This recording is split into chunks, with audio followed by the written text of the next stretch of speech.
Hey, welcome to my channel. I'm GhostPrime. I want to take a look at the Transformers, the movie Reissue Perceptor. Maybe I said that in the wrong order. Anyway, the retro line from Walmart. We know what we're talking about here.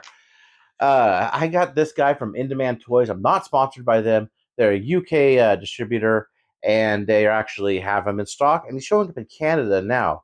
There's been no release date for the US that I'm aware of, and they haven't shown up on Hasbro Pulse in the US yet at all. So if you want to go check out In Demand Toys, shipping is relatively expensive, but you can get him now. I think it's still in stock, at least as of this video. Anyway, Perceptor first started out in the microchange line where he was all black. eHobby later released that Perceptor in all black and named it Magnificus. I believe it was a Decepticon, or it was turned into Decepticon later on. And he first showed up in the cartoon in season 2, just kind of out of nowhere, like most of them did, and he was featured in the movie. And in the cartoon, he had a very different coloration than the toy did. The toy actually had a different coloration than the box art did. So he's had a few different colors. I'd love to have that box art version where he's all red. But anyhow, this is the representation of the cartoon model. As always, sit back and relax, hit that thumbs up button, ring the bell for notifications, and without any further ado, let's get to the review. All right, and his packaging looks like this. Actually, more like a Seeker style packaging, a little thicker on the side here, but it comes with this box art, and I like the box art. Is again though, it's not representative of what you get inside the box, which actually I think might fool some people. Maybe it hasn't. I don't know, but it just seems like they should have what's actually in the package on the front if you're not going to have a window, because a window would have been really cool with these. But anyway, you see Autobot Scientist Perceptor down there, both modes. On the top, you see him here in his correct colors for this release. How to transform. Just saw that on the side, 2 modes. This just wraps around. And then on the back, you have pictures of him in both modes. And then you have a little blurb about it. That's about it. I think that's the same thing on every single box. So let's get them open. And after removing everything from the package, the weapons here are packaged in those little like paper things on the back side. So don't throw those away. You get all of this and this. So first off, let's take a look at his gun. He's cast in this bright red. We can compare that to the original gun here. You see the difference in color. And then he has a launcher. And compare it to the original.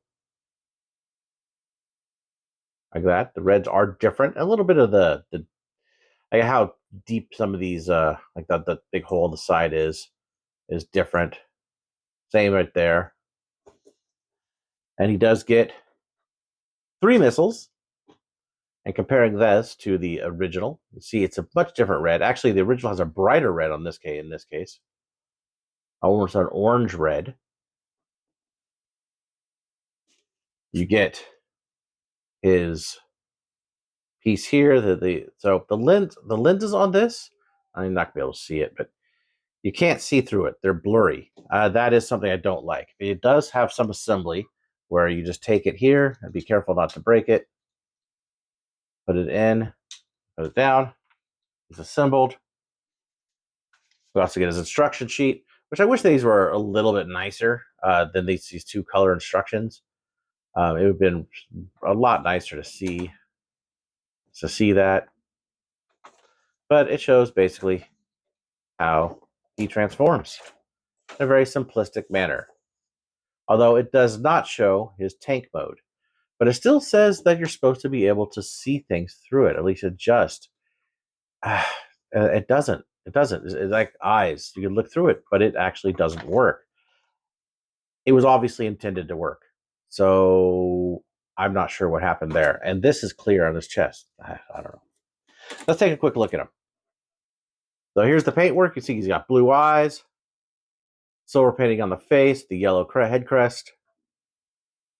And then on the chest there, no chrome whatsoever, but it is painted in a nice silver. You got an Autobot tampograph, and this is done in red. The mirror, again, is not a mirror. It's not chrome at all. It's actually just gray plastic with a silver painted back.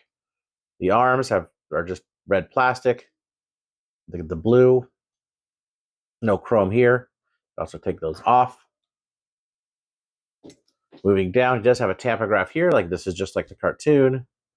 Moving down, red, painted on the back. It looks like that.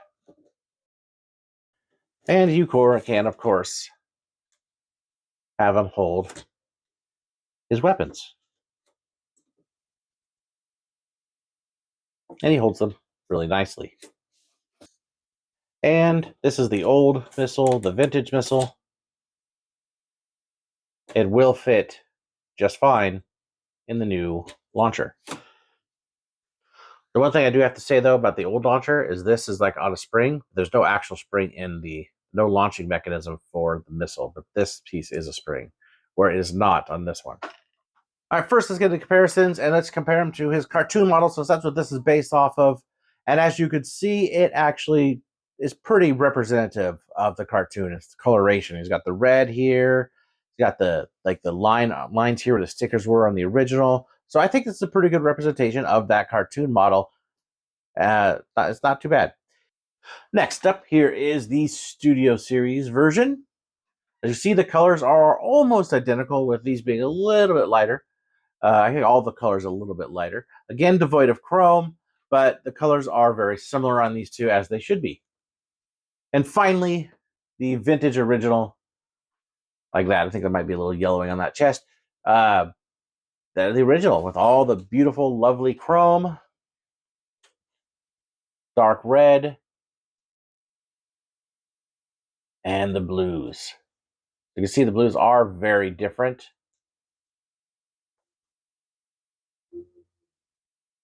He is not painted on the back of his waist there. Otherwise, articulation and everything is the same. It's G1. You're not going to get much for articulation. Besides, you got arms that can go 360, elbows 90, knees 90, and his legs go out. And that's about it, though, because G1. But yeah, so there's the two together. Otherwise, they're pretty identical. Even the tolerances with all the knees, and the hips, and all the stuff, at least on my copy, are identical to the vintage. So I think that's pretty cool. I don't have any problems with any of the mold on it. It stays together well, and it looks good. And you can even see in the face where they made it yellow eyes, the blue eyes. It would be cool if you got a retool to actually have a mouth on this guy, but that would cost extra money, and they're not trying to do that. They are trying to just repaint the original molds as best they can to the cartoon, which, I'm on board for it. I know there's been a lot of people that don't like that, but I do. I'm totally on board. And I love how the chest on this one came out. I really like that silver. I think the silver looks really good. I'm a big fan of the chrome. Interestingly enough, I asked my wife which one she likes better. She likes this one better. My daughter's here. She's 5. Okay, all right. Can you tell me what version you like better? Which colors? Last one. Oh, you like it because all the chrome, huh? So opinions definitely vary on this. Anyway, let's get them transformed up. Since I don't have another video about this on the vintage, I'm just going to go through the transformation steps real quick here with you guys live. Pretty simple. Use the little spinny dial thing to move his head down. Always love that. Go ahead and make sure his arms are nice and straight.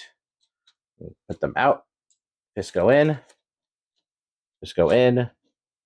This part up like that. Arms all the way up. All the way up. And take the mirror out. Tray down. Legs around. This. Do it like this. These up and around. Here. Here. Here. And move the arms in. And there we have, now we move the scope down. And there you have him in his microscope mode. And this does move in and out, just like the vintage. But it's annoying that you can't see through it. And that is just something that I really just don't like. I really wish you could see through it. One of the things that they really did do, though, is match the color here. So it is all one color, where the Vintage is two different reds. So I like that they match those colors to make it look a little better. All right, here he is, next to the Vintage original. Get an idea of just how these two look. This one definitely looks more cartoony than the Vintage. I mean, they both look like toys, right? But this one definitely has that cartoon look with those colors, pastel, lighter colors.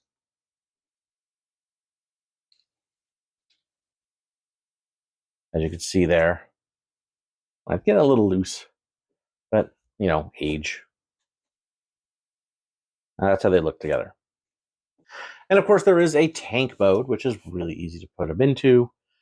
Basically, just move the legs around,